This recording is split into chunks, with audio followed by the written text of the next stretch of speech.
અંકલેશ્વરની નવી નગરી પાસે ગુરુદ્વારા ખાતે વીર બાળ દિવસ નિમિત્તે વિવિધ ધાર્મિક કાર્યક્રમોનું આયોજન કરવામાં આવ્યું હતું, જેમાં અંકલેશ્વરના ધારાસભ્ય ઈશ્વરસિંહ પટેલ સહિત શીખ સમુદાય અને ભાજપના આગેવાનો ઉપસ્થિત રહ્યા હતા અને ગુરબાની તથા શબદ કીર્તનમાં જોડાઈને બલિદાન માટે માથું ટેકવ્યું હતું।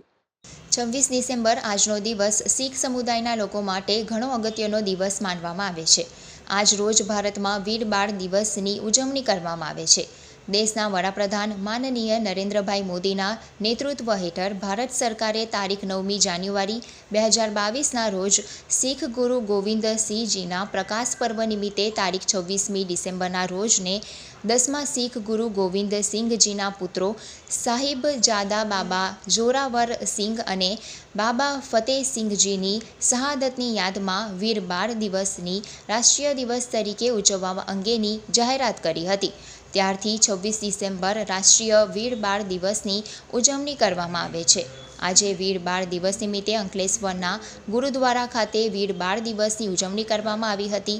આ વીર બાળ દિવસ નિમિત્તે અંકલેશ્વરના ધારાસભ્ય ઈશ્વરસિંહ પટેલ અને શીખ સમુદાયના આગેવાનો ગુરબાની તથા શબદ કીર્તનમાં જોડાયા હતા અને બલિદાન માટે માથું ટેકવ્યું હતું। ત્યારે વીર બાળ દિવસ આપણે 10 શીખ ગુરુઓના મહાન યોગદાન અને દેશના સન્માનની રક્ષા માટે શીખ પરંપરાના બલિદાનને યાદ અપાવે છે।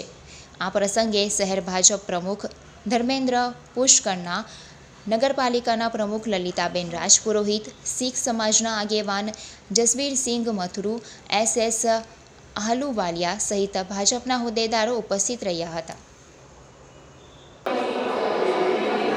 26 ડિસેમ્બર મનાવી રહ્યા છે। ગુરુ ગોવિંદસિંહના બે નાના પુત્રો જેમણે સાહેબજાદા બાબા જોરાવરસિંહ